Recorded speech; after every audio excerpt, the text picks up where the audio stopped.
Hi, everybody, and welcome back to Trekyards. He is Commander Cock. He's got a Foley. And we're about to head into a no-win scenario with Episode 4, Season 3 of Picard. We've both just got off seeing it. So what do you think, Stu, Episode 4? I really loved it. Again, it was very densely packed with dialogue, more so than I expected. I expected more action in this one, but we got a lot of good reveals, and good to see Captain Shaw back on his feet, which is rather abrupt, I must say. Last time we saw him, he was on his side in sickbay. Really enjoyed the end. You kind of had that classic, sense of wonder and awe at finding something unique in the universe, even though it's not really unique. They reference Farpoint, and then it's kind of like same kind of thing, like a jellyfish alien type deal, but different. So that was nice to have that mixed in with all of the action and like drama that was going on. So it had a mix of everything, and then also Picard's closing out Admiral's log really had a good feel to it. There was a few callbacks, like the ending there with Jack. It was very similar to what we saw in First Contact, where Picard looks in the mirror, and the thing shoots out of his face. So lots of nice little things like that. I love that everybody's actions have consequences. Even Picard in the past, Jack did go to see him. So yeah, fantastic stuff. And I didn't expect half of that, honestly. I just expected it more to be about getting out of the situation they were in. And it was interestingly done the way they did it. So kudos to them. So I really enjoyed it. So how about you? Yeah, it's pretty good. I mean, people talked the whole time. Yeah. The ship was very dark, and they got out. Oh, it was very dark. We saw Odo, which was nice. Looking for the residue in the bucket. They didn't need to show his bucket, but I mean, that was kind of funny. And his little face is in the bottom there. So that was a nice little... Well, we haven't made that many Changeling friends, so I guess he's the only one on record. The thing is, that Changeling's still aboard the ship somewhere. Is it? Well, no, it isn't. It got killed. Well, that's the thing. She shot it, it gooed, and then stayed formed. Yeah, with like glazed over eyes, which was kind of weird. So I guess stunned? Or it's them telling us they're not a normal Changeling because you don't die that way. That was confusing, for sure. Well, and it felt like an abrupt ending to that subplot. Apart from leaving the question of why were they there in the first place, it just kind of like that Changeling was a non-character. I kind of thought they'd play up more with that. The idea of, is it going to be someone in a meaningful way throughout the story? It wasn't.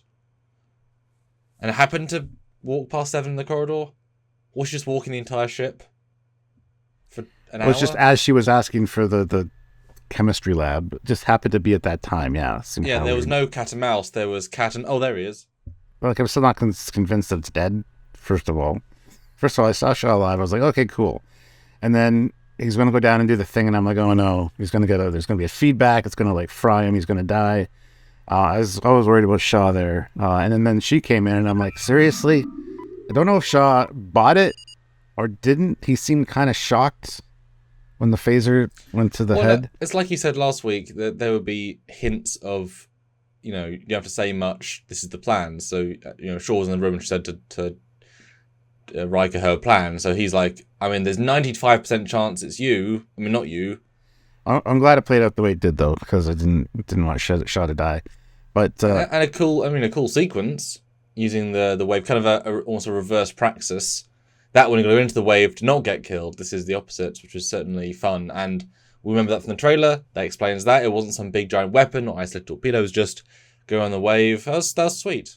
And seeing those chiller girls pop out, I love that. It's a new function that we didn't know about, but now we do. 20-year-old internals. So despite it being a refit, they used incredibly old warp coils. Like, is that these chiller girls?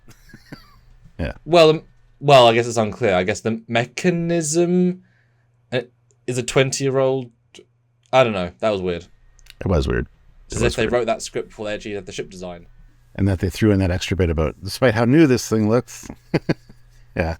But I mean, talk about way of integrating him fully, making him part of the crew. I thought there'd be a bit more engineering to it than just pulling some wires apart. I know he's obviously, in the story, he's hobbled, but I was a bit more complexity. I don't know what I was expecting, but a bit more of a frantic thing versus just... I know there's obviously stuff he did, but it felt extremely like... Another guy could have done that. Could have been instructed how to do that, etc. It wasn't quite as... He's the chosen one. I was kind of envisioning, this might be a bit over the top, but like going in, like beaming into the nacelles and a bit more of a grand sequence of doing something more giant, you know. Like, I'm fine with the budget save, which is clearly what it was. That's absolutely fine. It's just it sounded like a big set piece, and it was a mild set piece. I mean, speaking of Shaw, cool to get his backstory a little bit. Kind of what we figured, pretty much exactly. So that was good. Got that cleared out. He got to say it. He got to get his anger out. Now he can move past it, hopefully. And that's the weird thing, because you could say, what a weird time to do it, randomly, but also they're all going to die in like 45 minutes, so there's no other time to do it. You kind of have that get out of jail free of, if he wants to say it, he's just going to say it. I love Picard's like, I know, even though you're a dipshit from Chicago, just using his own words against him, that was hilarious. The problem I had with that scene in particular is the whole, there's a dedicated power for the holodecks in emergencies like this, which in a way makes sense. You know, somebody wants to put their mind at ease and go to a chapel or whatever they need to Equinox. do. That's what you did. Yeah. But at the end there, when Riker's calling for every ounce of power, I'm like, go hook up the auxiliary holodeck power. That's what I expected somebody to say. You can just tap into a holodeck power. You think that should be accessible at all times to everybody on the bridge and engineering, but the way they explained it, it's not, which kind of I understand and at the same time I hate. Well, especially there's going to be like 4 to 5 holodecks. And by that logic, they'll all need to have independent power for it to be a worthwhile system, because they're all sharing it, and they're all on. So you've got 5 independent power sources capable of running a holodeck for you to assume 4 to 10 hours, because death situations they're not going to be 10 minutes, are they? No, and you'd think I'd rather pull power from the holodecks than life support, let's say. Although thank God gravity doesn't count as life support. That's the thing. It didn't occur to me until that. Oh, I was waiting for it. Especially considering they were escaping essentially a gravity well. So theoretically, if you turn things off, maybe you'd like float up and then to the back of the ship towards where the gravity is. Turn off gravity. Maybe it's the life support is. Because I mean, in theory, if you can't reach a console, you're definitely dead, but you can hold your breath. But I definitely, that all I thought was a great get out of jail free for holodeck power. Great, fine, makes sense, especially if it's minimal, right? It's dedicated only so many hours.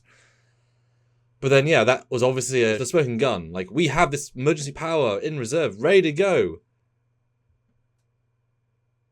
For the narrative, we need every inch of power. You're going to mention the holodecks, right? Go tap into those. Oh, no, I'm not going to mention it. But it would have been a bit too easy then, because then a holodeck would have a lot of power. You'd think it would go from being "we are dead, Jim" to "we're absolutely fine, Jim." So, yeah, thrusters at 98% power. What's happened to those holodeck power? They're at 100% now, and we've got another 60% just to spread around wherever we need it. The heat's back on. The jukebox is working. Hologram. But the holodeck scene was good. I mean, the thing about this episode is it really was let's save as much money as possible for later in the season by not going anywhere or doing anything and having great conversations. And they were great conversations. I just wish the sets weren't even darker, because I kind of thought they couldn't get darker than the normal dark. Oh, I know. And in my viewing experience, some scenes were so dark I had a hard time enjoying them, because it was unbelievably dark. Because obviously it's black uniforms on a black set with black lighting. Yeah. Well, it makes you appreciate when the lights do flicker or come back on. It's like, wow, this was brighter than we thought the whole time before. Also makes you appreciate Voyager, which you don't associate being a bright set, but it's lovely, right? So that was definitely harder to watch, hopefully. I kind of got the sense for the last, 1 minute with the music and the visuals, we're going into a brighter future. We're going to maybe pump up the lights because now it's better. Everyone's feeling better. That might be a thematic choice. I'm gonna cross those fingers, Stuart, because we need some lights on the bridge. Well, speaking of kind of a lighter, upbeat ending, good to see Diana on the viewer. I'm glad that she was, likable. Came across as understanding. Yes, are you guys in trouble now because you stole the ship? Essentially, we don't know. That was good. I'm kind of looking forward to seeing her now. I know that they have kind of a standoffish moment at one point. But I thought that was going to be the initial first time we see her back, and thank God it wasn't. That little moment at the end was nice, and him trying to record a message for her, and even being upset that if we try this and the ship gets destroyed, we won't leave anything behind. If we don't do this, then I can at least leave a message that maybe will be found for her. that kind of closing things up. I mean, no, that scene was great, and I thought that was a really, like, the last minute really uplifted the whole scene, like, gave you a really strong, like, this chapter is finished, we're progressing to the next chapter very distinctly, and you assume, oh, they're doing a message, but once they're in Starfleet space, I mean, you can tap into satellites, it's not the end of the world. So yeah, having a real, that shows his maturity, going from, all I can do is a message to she can respond now. Oh no, I can get called out. Yeah, it was good. It was a good little scene. Although it's just so interesting to re-go over Thad's death. That was a long time ago, years and years, and also to kind of, I feel like Terry's kind of retconned out Nepenthe a bit, in the sense that he was very light and friendly, and yet he says explicitly, "I've not felt this way in years." So you were really happy and upbeat and fine in season 1, which was last year. Or a year and a half ago. Yeah, but people can put on a brave face, especially after seeing a friend they haven't seen in a while, and it seemed like everything's okay. Because when they talked to Diana in that episode, she's kind of like, yeah, things haven't really been the same since Thad's death. She does say that. Then it was like he was relatively fine. I love the explanation, though. Honestly, of just Diana was upset that I wasn't feeling anything, and I was upset myself. I wasn't feeling anything. Tried to for all these years to make sure things be all right. Like, it's beautiful, just ignore season 1. Like, he was making pizzas and laughing. Like, he was doing really cute stuff. Like, ignore that, perfect. Just, you kind of gotta...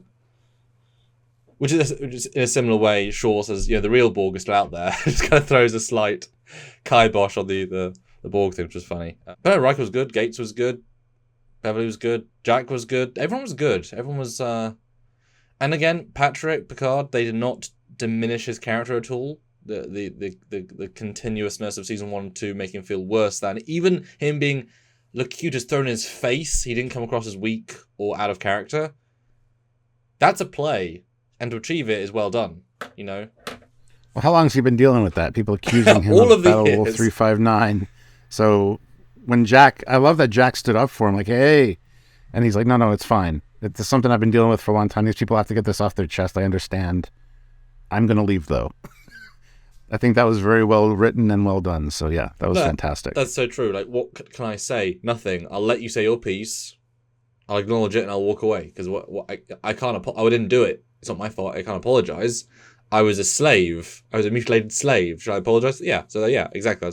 I even love the Jack and Picard stuff of, look, I know you think I might need this, but I don't. I've been good on my own. Picard's like, no, I need this. So thank you for letting me have it. Yeah. And then the whole why he decided not to go visit his father. He in fact did go visit his father, and his dad's like, yeah, Starfleet's the only family I've ever needed. In that situation, the way he said it, I thought it was perfect. I kind of love that. That would be a good reason not to, put any more effort into it from Jack's point of view. So I love how they've made the situation, it's almost an impossible situation to come out likable for everybody, like Beverly and Jack.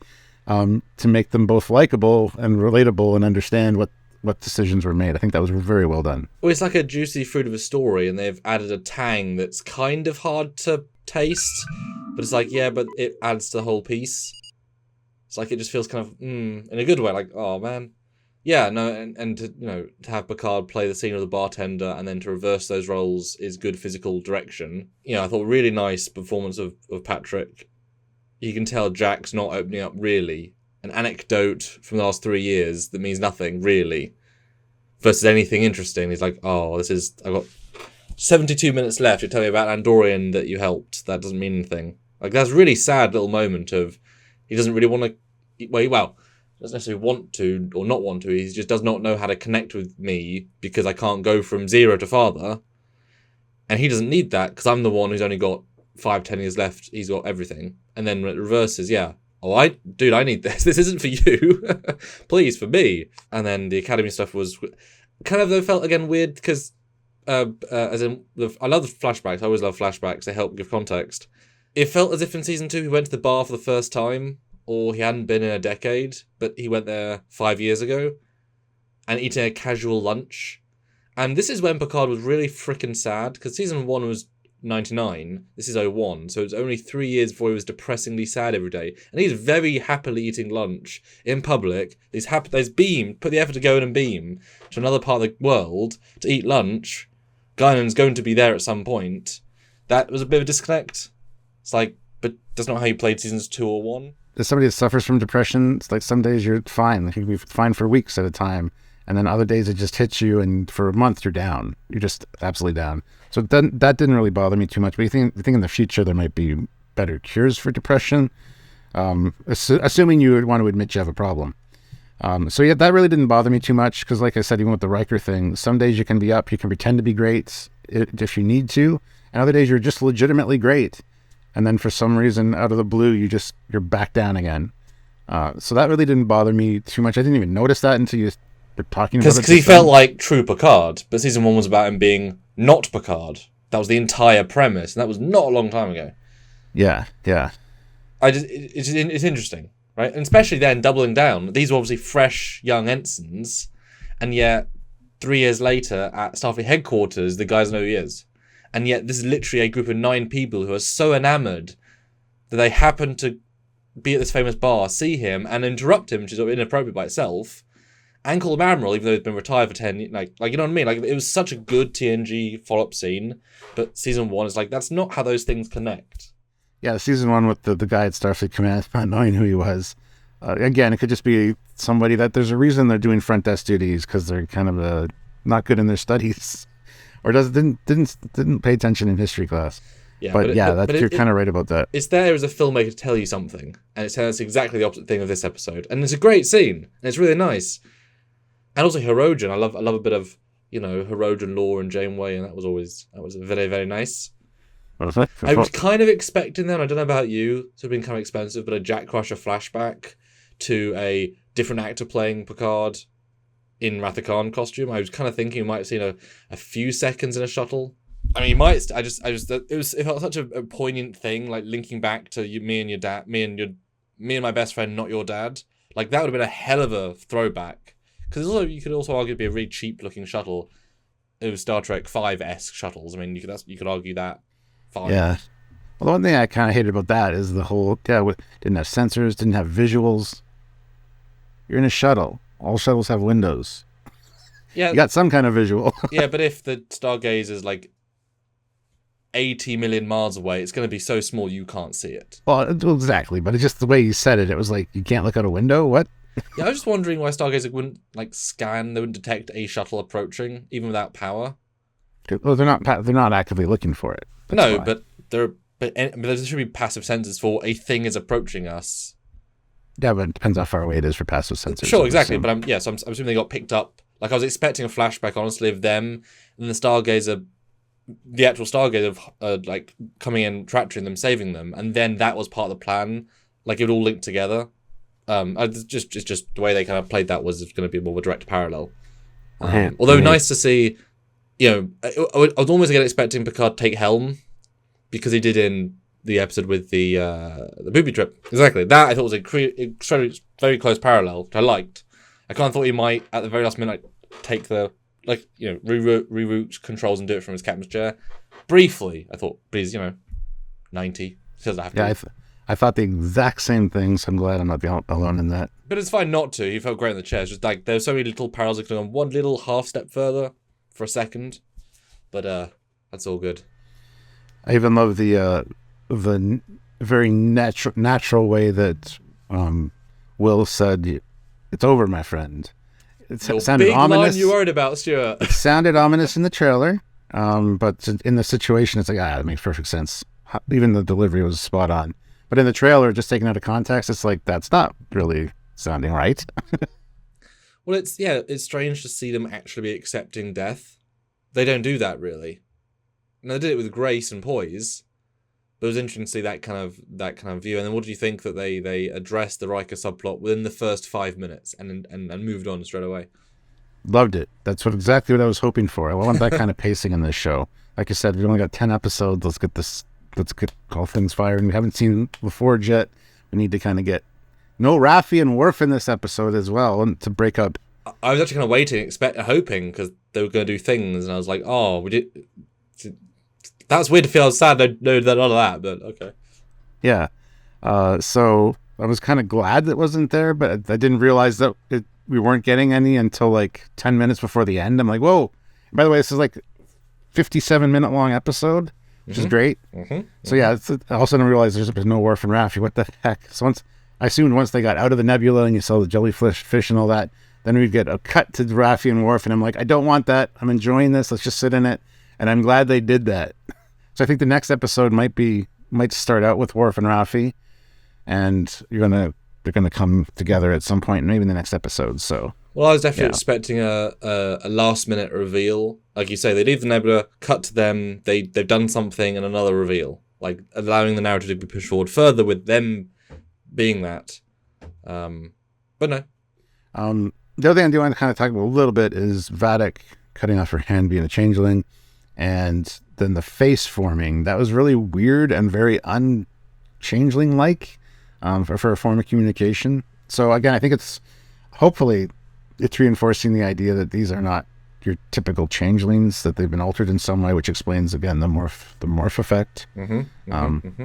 But what were your thoughts on that scene? Because that was quite a weird scene. Almost felt like a Power Rangers scene or something, where it's like this face just forms. You kind of want Dr. Evil to appear and say, Helga, you're... No. Yeah. Well, it's again, we really analyse and break it down. So we were very much in a case of she's probably a changeling. Hopefully not, but she probably is. So it wouldn't feel like a reveal to me, although it was interesting and it changes the paradigm, obviously. I don't know what she was doing in the sense of was that implied it was connecting to the new great link via subspace, I guess is the logic. Yeah, I don't understand. And the fact, the way the guy on the other end even said, your crew and whatever are expendable. And I love too when she's like, we got to dump the weapon. That you called it. It's not the thing in the middle underneath the ship. It just the tip, and then one flies towards the screen and it says Daystrom Institute. I thought that was really cool the way that was handled. Yeah. Which also shows how unimportant the weapon is, because it's not clearly. Yeah, and I like how she's using it as an excuse or a crutch. Like, well, we can't go in there because of the weapon. And he's like, I don't care about the weapon. Like she was just kind of using it as I don't want to risk suicide, Which also tells us, by context, the ship is unimportant. The ship, the crew, the captain, entirely meaningless in the grand scheme. So this ship is powerful. It's not like the Defiant, the one of the kind special. I totally expected her to die at the end. Yeah. There. I thought, she's gonna die in episode 4. Okay, she wasn't the big bad. Well, and she's not really. Well, there's somebody else in charge. Well, I thought she was going to die and then reappear in episode 5 because the changelings, that's just a form they take. So it allows the actress, like, what is a Vadic? A Vadic is a role, is a they all take on the same persona, which I'd be absolutely fine with. It kind of deepens that. But I don't... Changelings create forms to deal with others. They always live in jelly until doing something. So Vadic is a changeling. Why is she being a humanoid ordering creatures? If they're all changelings, they wouldn't... That's the thing. That's what I was saying when he said your crew. I just assume that they're not all changelings necessarily. Because they're all one thing. Changelings are a grand amorphous thing. There's some side personalities, but really it's like that there. I think she might be a changeling, which she is, but the crew definitely isn't, I wouldn't have said.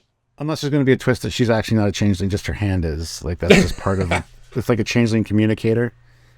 She lost her hand, and they just like, here, have a hand. But yeah, she lost her hand at the Battle of All 359. We'll go triple, mega, double down. But it was good, and to see her entire change of performance was good. Big bad. Cool if that was like Odo, like not literally Odo, but just like they a red herring of someone we know, as in they're taking this form because all they can become, etc.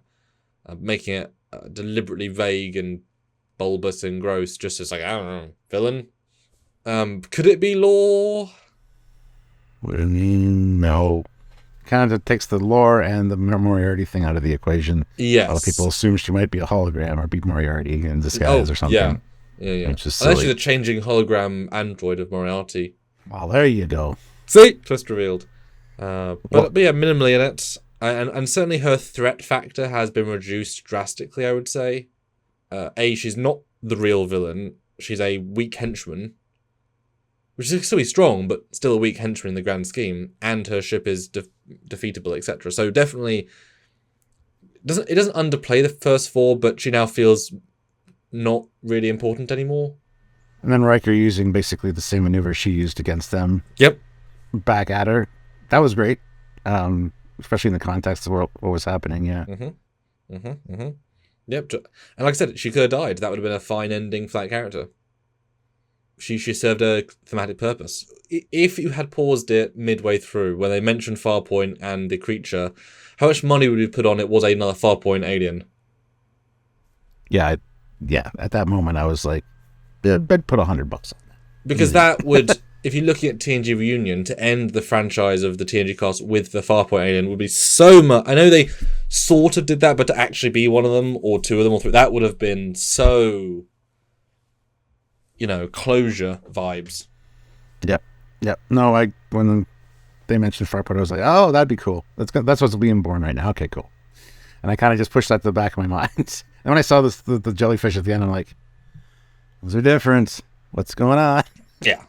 I mean, clearly that's them saying it would be nice if, but obviously we're not going to do that.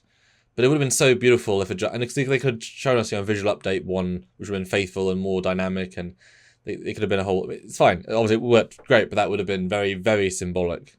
And it's not even a case necessarily of a small universe, just they're that rare, etc., etc. Another one of my favorite moments, of course, was a Shaw moment, because I do love Shaw. And him talking about the changelings. And so, yeah, you're a good first officer and you're going to make a fantastic captain one day, is something I would say to you if I wasn't a complete asshole. That was great. And he's like, yeah, now you're getting it. At some point, asshole just became a substitute for charming. Yeah, I thought that was a really great scene. He knew all about the changelings, and you'd assume 7 or 9 would have known, but I think that was very well played. When she first walked in there, I'm like, that's not Shaw, that's a changeling. I bet you any money. But no, clearly not. So that was a fantastic scene. Yeah, they're building up this rapport that's very specific. And you buy it, which is a good thing for a new character, etc. And it's true, changelings are impeccable unless you challenge them on memory, because that's a serious limitation. Which kind of shows you the Martok changeling had to really research for that deep cover, because it fooled everybody for a long time. And you imagine they would sing songs of glory, they had to know it all. And that was effective. And yeah, Shaw was right on it. And because, yeah, he would have been, a higher up in the Dominion War, not a captain, obviously, but he would have been, second or third in command of a ship, potentially, in the Dominion War. So he would have been right there fighting Dominion. So yeah, he would have a personal vibe with it, which is then fun to have Seven say, well, I've never dealt with them. It's like, well, yeah, because you were kind of gone at the point. They didn't come after. And even to the end where Seven's like, yeah, she's always called me Commander 7 out of respect. And he pauses for a second. He's like, good one. And he slides back under. I assumed he was going to maybe say, good job, Commander 7 or something. But I'm glad he didn't, because it's kind of holding on to that a little bit. We're going to get a payoff at the end of the season where he calls her 7 for sure. Or just before he dies, assuming he might die. I don't know. Yeah. But, it's just odd, because you think of people having 2 names, so 7's first name. It's like saying Commander Janeway or Commander Catherine, but then obviously Tuvok's singular name, so Commander Tuvok, you don't think anything of it. Just kind of recontextualized thing. It sounds weird. The 7 of 9 made her unique, because she was the 7th of the 9th. So just call her 9, then that's just one of the 9. It just seemed, it's just weird contextual. Well, yeah, I mean, Commander 9 or Commander 7 both don't sound good to me. They don't really connect. That's why I would do Commander Hansen, or my friends call me 7. Then you're owning it, aren't you? You're being who you are, etc. That's how I'd play it. And that would be symbolically now he's a friend. Yeah, it's like them calling him Will rather than William T. Riker, But yeah, like I said, lots of good character stuff, lots of good conversations, exceptionally dark. I look forward to watching the Blu-ray. We'll actually have better color grading of just detail-wise. Next week, we're definitely going to not be in the Nebula, because there isn't a Nebula anymore. Hard to do another one. I'm hoping beyond hope, Stuart, that they've cheaped out on these first 4, that now watching them as a bulk feels very, very cost-effective, that we can then do stuff in the next 6. That's what I'm assuming. I'm assuming it's going to get much more action-packed and just good stuff coming. So more sets, more characters, Yeah. Cost-effective is good if there's good stuff coming. But yeah, next week is Midway. Yeah. And on that note, guys, what do you think about this just pre-Midway episode number 4? What did you think of it? Put that down in the comments section. Have a good conversation with us and others down there. And, make sure you subscribe to the channel. Click the notification bell icon so you don't miss our all of our content and our lives where we like to chat with you guys about such things. And want you guys to be a part of the channel, so consider joining as well. Like all the time. Like check out videos, subscribe, like all the things, all the time. Just go back. You know what? Put our stuff on just second monitor, watch it, enjoy. And while you're there, you can super thanks on any video. It is a super chat, but a thanks format. Any amount really does make a difference. Or join our lives and super chat. Any amount on any live, on any topic, on any day. It's up to you. We appreciate all of it. Or one-time donation at PayPal, which is trekyards@hotmail.com, or Patreon the monthly, or join the channel the monthly, or buy a shirt down below. New shirts incoming. Some great, cool stuff. Lots of fun stuff. Come back and enjoy. That's right. So until next time, he is Commander Calkins. He's Gavin Foley. See you guys later. Bye.